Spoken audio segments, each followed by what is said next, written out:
এই মাঠটা দেখুন, একটু আগিয়ে ধান রোয়া হয়েছিল, তো ধানের গোছগুলো চেহারা দেখুন। মা লক্ষ্মী যেন দুহাত ভরে আশীর্বাদ করেছেন। অপূর্ব গোছগুলো হয়েছে, মোটা মোটা একদম পেনা ছেড়ে ভরে গেছে। নমস্কার, সুপ্রভাত। সীমার ন্যাচারাল ব্লগে আপনাদের সকলকে অনেক অনেক স্বাগত। যারা প্রথম দেখছেন চ্যানেলটি সাবস্ক্রাইব করার অনুরোধ রইল। ভিডিওটি ভালো লাগলে লাইক কমেন্ট শেয়ারের অনুরোধ রইল। এখন সকালবেলা সকল দর্শক বন্ধুদের আরও একবার জানাই মিষ্টি সকালের অনেক অনেক সুপ্রভাত, শুভেচ্ছা। তো আয়ুষের বাবা এখন গেছে কোথায় বীজতলা পাওয়া যায়। গতকাল আপনারা দেখছিলেন যে রোপণ হচ্ছিল, তো কম পড়েছে, তো একজনের বেশি হয়েছে খবর পেয়ে সেখানে গেছে যে কিছু কিনে আনা যায় কি। তো আমিও অনেকক্ষণ গেছে, আয়ুষও সঙ্গে গেছে, আর আমিও এখন যাচ্ছি। যদি পাওয়া যায় তাহলে তো একা আনা যাবে না, সঙ্গে একজনকে দরকার হয়, আর আয়ুষ তো খুবই ছোট, তো আমিও যাচ্ছি। তো এখান থেকে পর্বটা শুরু করলাম, প্লিজ দেখতে থাকুন, আশা করছি পর্বটা ভালো লাগবে। মাঠটা এক কথায় শস্য শ্যামলা হয়ে উঠছে আস্তে আস্তে। একদম পুরো জমিটাই আমার সামনে যতটা দেখা যাচ্ছে দিগন্ত বিস্তৃত সমস্তটাই রোয়া হয়েছে। আর যে সাদা চকচক করছে ওই জায়গাটা প্রচুর জল, ধানের পাতা ঠাঁই পাচ্ছে না। আর সামনে ওইটুকুনি ফাঁকা আছে, ওটাও হয়তো আজকে হয়ে যাবে।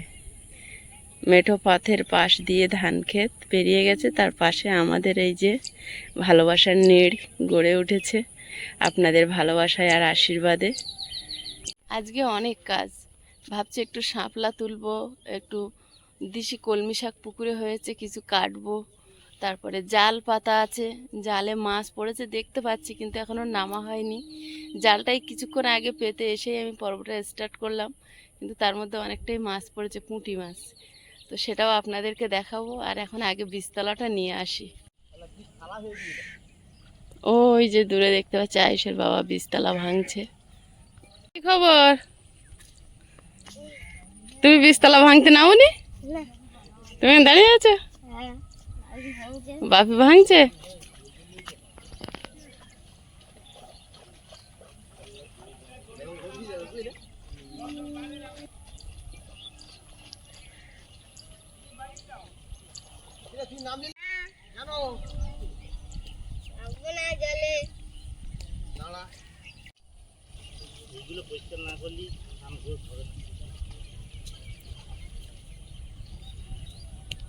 এই পাতাগুলো সব পিসে মশার। হ্যাঁ, পিসে মশাই তো চাষ করেছে।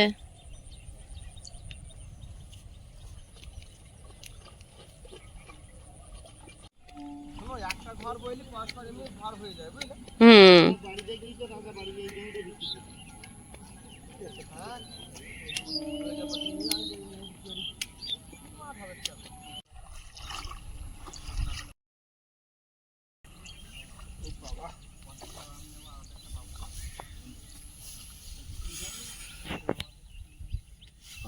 চাষ করা কিরম কষ্ট দেখেছো। এই ধারটা হবে, যে ধারে আটল পাতা হয় উঁচু উঁচু দেখে পেতে দেবো। আর ওইখানে চলো দেখি, এটা এখানে থাক, বাবু এখানে বসুক। এখন পাতা খুঁজে বেড়ানো হচ্ছে, ওখানে অল্প কাটা হয়েছে, এখানে কিছুটা আছে, এখানে আবার তুলতে যাচ্ছে দুজনে মিলেই। একে একে ভাঙলে অনেক লেট হবে।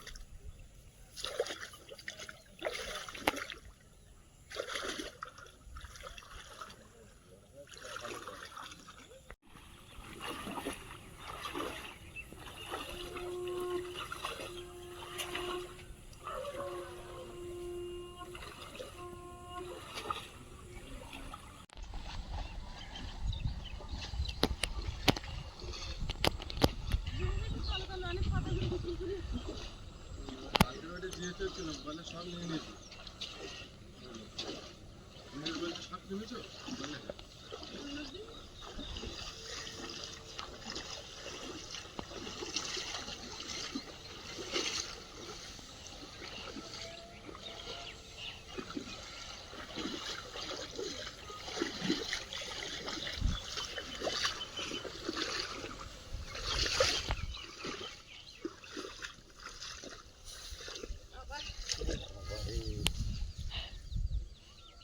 টায়ার দিয়ে নিয়েছো?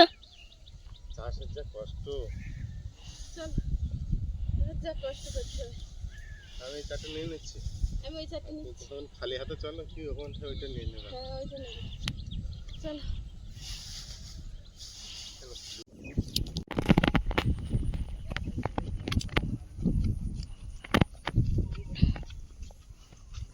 হাত ব্যথা হয়ে যাচ্ছে।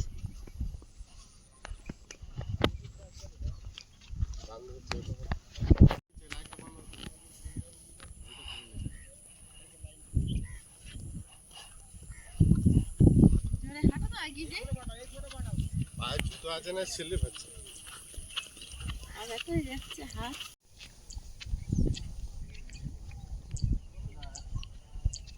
তুমি বীজতলা ভাঙতে গেছো আর আমি এখানে জাল বসিয়েছি। ছোট জালটা ছোট ওই পুঁটি মাছের জালটা, দেখি কি মাছ আর পড়েছে। বড়টা তো রাতে দেওয়া ছিল, ওটা হয়েছে? হেভি পুঁটি মাছ পড়েছে তো। মাথার দিকে যাও। পুঁটি মাছগুলো তো সেই তোমার এর মতো, জাপানি পুঁটির মতো হয়েছে, বড় বড় চৌকো চৌকো। যাও ওই মাথার দিকে। ভালোই পুঁটি মাছ পড়েছে। আধা ঘন্টা কেন হয়েছে? হ্যাঁ, আধা ঘন্টা হয়ে যাবে। হয়ে গেছে না? হ্যাঁ, আমি গিয়েছি, আধা ঘন্টা হয়েছে। এটুকু সময় পুঁটি মাছগুলো বেঁধেছে একদম সেরা সাইজ। সব জ্যান্ত আছে, সবে সবে বেঁধেছে না? কত চওড়া চওড়া পুঁটি মাছ দেখো। পেটে সব ডিম। চকচক করছে, পুকুরের মতো বড় হয়েছে। আমাদের পুকুরে বিরাট পুঁটি মাছ হয়েছে। তাড়াতাড়ি মাছগুলো ছাড়িয়ে নিয়ে ধান রোয়া শুরু করতে হবে। এবারে যা ওই বড় চারটে নিয়ে এসেছি, ও ডুববে না। ডুববে না যত বৃষ্টি হোক। যত বৃষ্টি হোক না।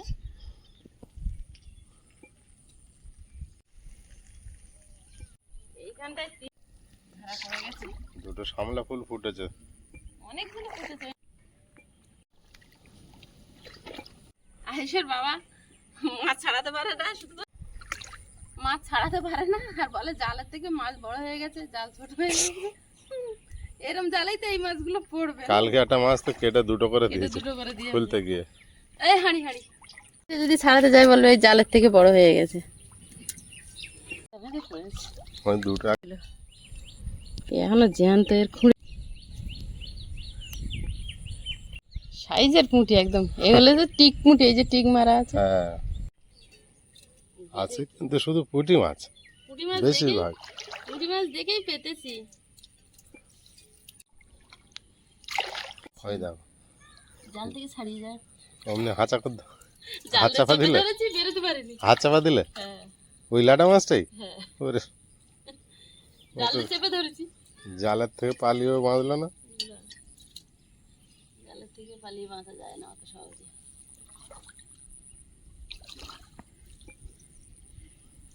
আমি আগের দিনে জাল পাতা দেখিয়েছিলাম বলে তুমি কটাই পুঁটি মাছ পেলে। ও মা, এই এটা থেকে গেছে, এইগুলো পড়েছে। এই তো রান্নার মতো হয়েছে। বড় জালটা তুলে দেখি। চলেছে ভাই। এই যে মাছ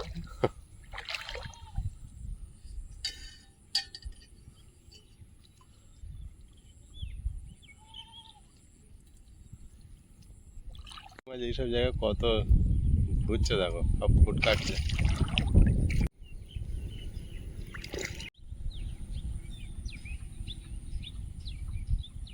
জালটা এবার তুলে দিতে হবে, এখানে রোয়া হবে যখন। তুলে এই ওপরের দিকে দাও, আর আমি ততক্ষণ ওখানে ধান রোপণ করে দিই।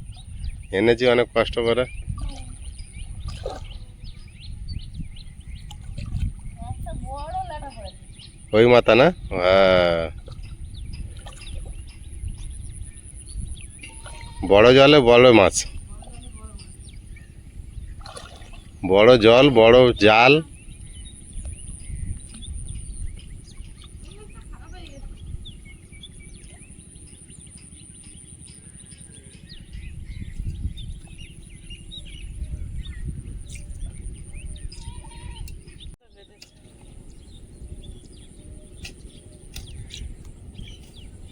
পড়ে যত পারে ছটপট করেছে আর জড়িয়েছে। তো বলতো জালের থেকে মাছ বড় হয়ে গেছে।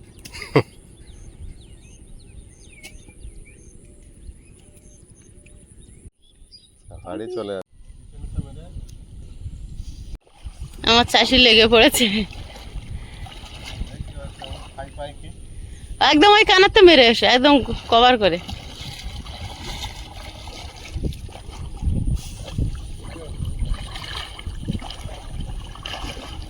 এটা হচ্ছে লক্ষ্মী জাল, পুঁটি মাছের জাল। এ সারাদিন মাছ পড়বে, কেটে পারলে হয়, কেটে পারলে হয়।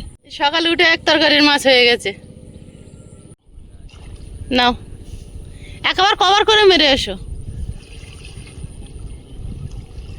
হুম। হ্যাঁ, দারুণ।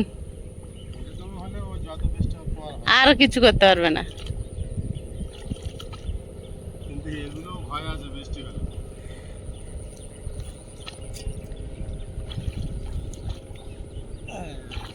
আরে ঠিক রওয়া হচ্ছে। একদম তাই।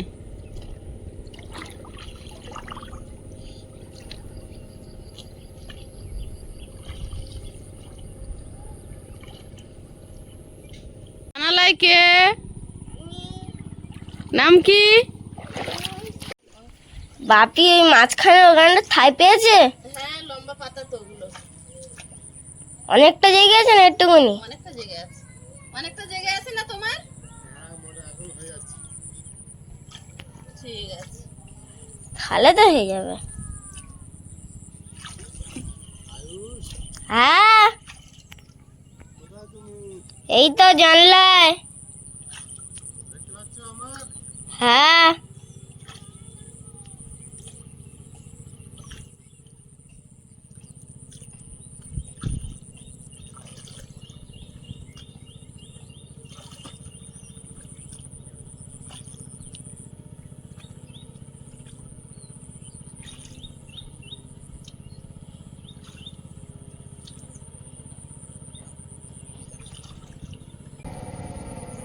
দুজন আলাদা আলাদা চাষ করছি, আমি এই ধারে আর আরিফের বাবা এই ধারে। আমি এইগুলো বসিয়েছি সকাল থেকে।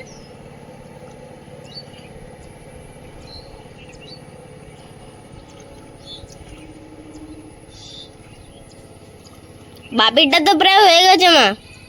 বাকি তো বিগত এক সপ্তাহ ধরে রুচ্ছে।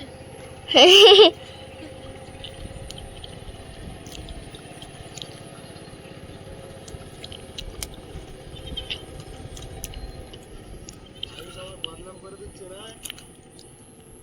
আমি এক সপ্তাহ ধরে রুচ্ছি। সেটা তো মা বললো। আমি তো বললাম বাপি তোমার আগের থেকে হয়ে গেছে মা। কথা না, কি বললাম? ও মা, এইটা রুতে রুতে ওইটার গায়ে গিয়ে, মানে ওইটার সঙ্গে জুড়ে দেবে।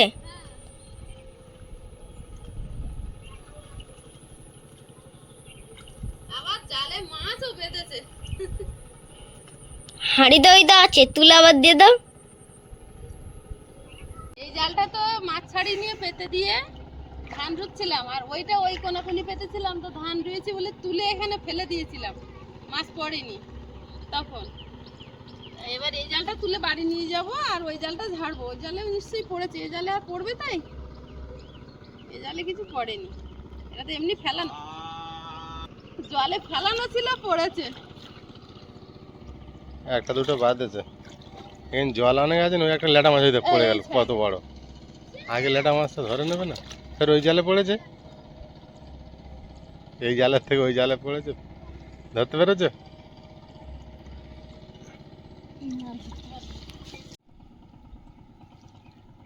ওরে পুঁটি মাছ অনেক পড়েছে আবার। হ্যাঁ, পাততলা মাছ পড়ছে। আমি একটা তখন কই মাছ ধরলাম, দেখলে না কতগুলো মাছ পড়েছে দেখো। হাঁড়িটা আগিয়ে দাও, দেখি ছাড়িয়ে নি। ওই বেঁধে ওইভাবে একটা করে ছাড়িয়ে নাও, না তো জাল আবার বাড়িতে নিয়ে যেতে হবে। পেতে রাখবো। জল কম আছে, পুঁটি মাছগুলো হচ্ছে, ওখানে থাক। জল হলেই তো এরা পালিয়ে যাবে।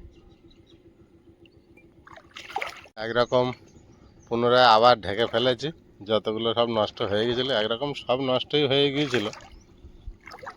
আবার দুদিন ধরে পাতা কিনে নিয়ে এসে আবার জায়গাটা বরাবর ভরে দিয়েছি। এখন দেখা যাক কেমন হয়। বৃষ্টি তো এখন বন্ধ আছে, আর একটা দুটো দিন এইভাবে থাকলে ধানগুলো হয়ে যাবে আর মারা যাবে না। তোমার এদিকে মাছের খবর? এখন আছে? হ্যাঁ,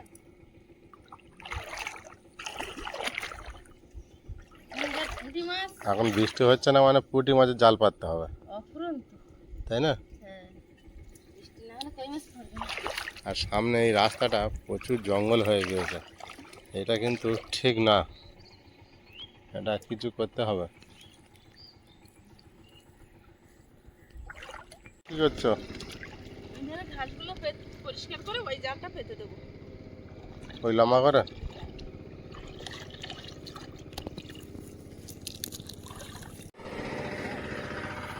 আর এই নীলকণ্ঠ ফুলটা দেখুন কত সুন্দরভাবে কত ফুল ফুটেছে। কাল থেকে যে মাছগুলো ধরেছিলাম সেগুলো কেটে ধুয়ে বাসন মেজে আয়েশকে স্কুলে পাঠিয়ে একটু রেস্ট নিলাম, নিয়ে এসে ভিজে কাপড় গায়ে শুকনো হয়ে গেছে, এখনো স্নান করতে পারিনি, কাজ গুছাতে গুছাতে রান্নার সময়ও হয়ে এসছে। তো এখন হাঁড়ি নিয়ে বেরিয়েছি, অনেকক্ষণ জালটা পাতা আছে একবার দেখে আর যে কটা মাছ হয় কেটে স্নান করে উঠবো।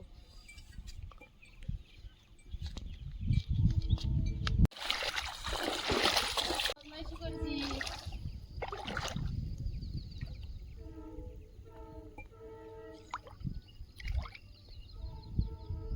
কই মাছ কই?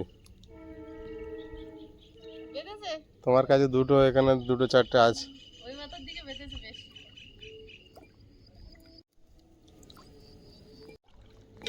একটা দাও, একে একে রাম দুই।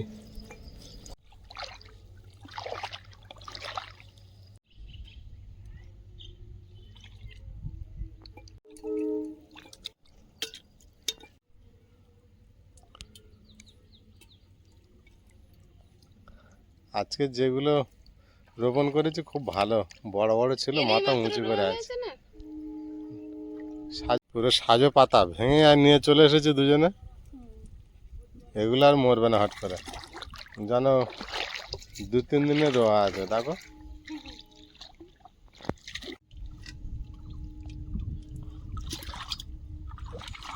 হ্যাঁ, এক্ষুনি পড়েছে এটা। জ্যান্ত মাছ 5টা 6টা 7টা খোলছে আর 4টে পুঁটি। ঠিক আছে, আর সকালের আছে তো, হ্যাঁ, হয়ে যাবে একটা রান্না। কালকের থেকে ধরা আছে। সীমা, দুটো বক দেখো কত কাছে এসেছে, মাথা তুলছে না, এত মাছ পাচ্ছে মনে হচ্ছে। অতিরিক্ত রোদ ছাড়াচ্ছে, জল শুরু হয়ে গেছে না। চালের অবস্থা কি? আরে এবার যখন রেশনের চালটা দিল তা আমি মনে করছি পোকা দেখা যাচ্ছিল 2-4টে করে, তা এবার চাল মাপে দিয়েছে, তবে তলায় যে কত পোকা ছিল না, এই কদিন রেখেছি, রেশন দিয়েছে তো 18 তারিখে, আর আজকে হচ্ছে কয় তারিখ? আজকের 12 তারিখ। 12 তারিখ, 24 দিন হয়েছে। এবার আগের চাল ছিল খাচ্ছিলাম, আর এই চালটা রেখে দিয়েছিলাম যে এই চাল এখন রান্না করবে, কি অবস্থা? 20 দিনের ভিতরে 22 দিনের ভিতরে এত পোকা লেগে যাবে আমি বুঝতে পারিনি। কি খাওয়া যাবে না। হ্যাঁ, ঝেড়ে খাওয়া যাবে। হুম, ঝেড়ে খাওয়া যাবে। কত পোকা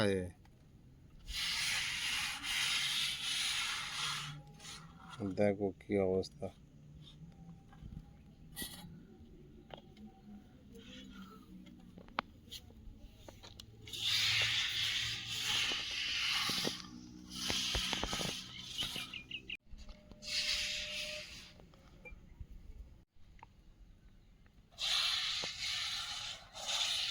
পোকা এখন চলে যাচ্ছে না গরমে, পোকা চলে যাচ্ছে। কিন্তু অতিরিক্ত পোকা লেগেছে। পোকা না,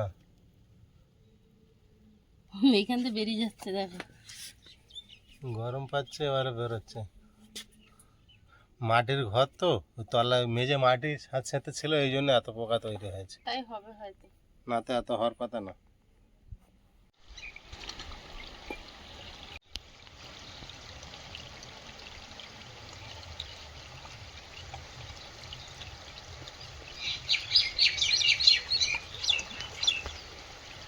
এত কলমি শাক হচ্ছে, বাড়ির ওপরে একবার হচ্ছে আর পুকুরে একবার হচ্ছে, তো হঠাৎ বৃষ্টি এলো, দুপুরবেলা খাওয়া দাওয়া দেখলাম জালে মাছ পড়েছে কিন্তু এখনো ছাড়াইনি। তো চলে আসলাম কলমি শাক তুলতে, আর গামলিটা সেই বলছিলাম সেইখান থেকে পড়ে আছে, এদিকে আসা হয়নি, তোলা হয়নি। কলমি শাকের ডোকগুলো হয়েছে।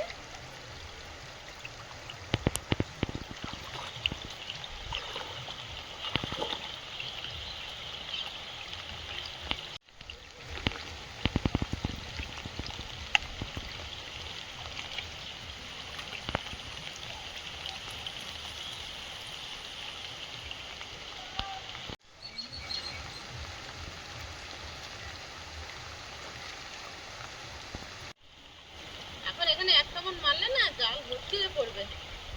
ওই মাছ লেগেছে খুব, কিন্তু জাল মারা যাবে না। মাছ ছাড়া আছে না, ওরাও পড়বে আর দম হয়ে যাবে ছাড়াতে ছাড়াতে ওদের।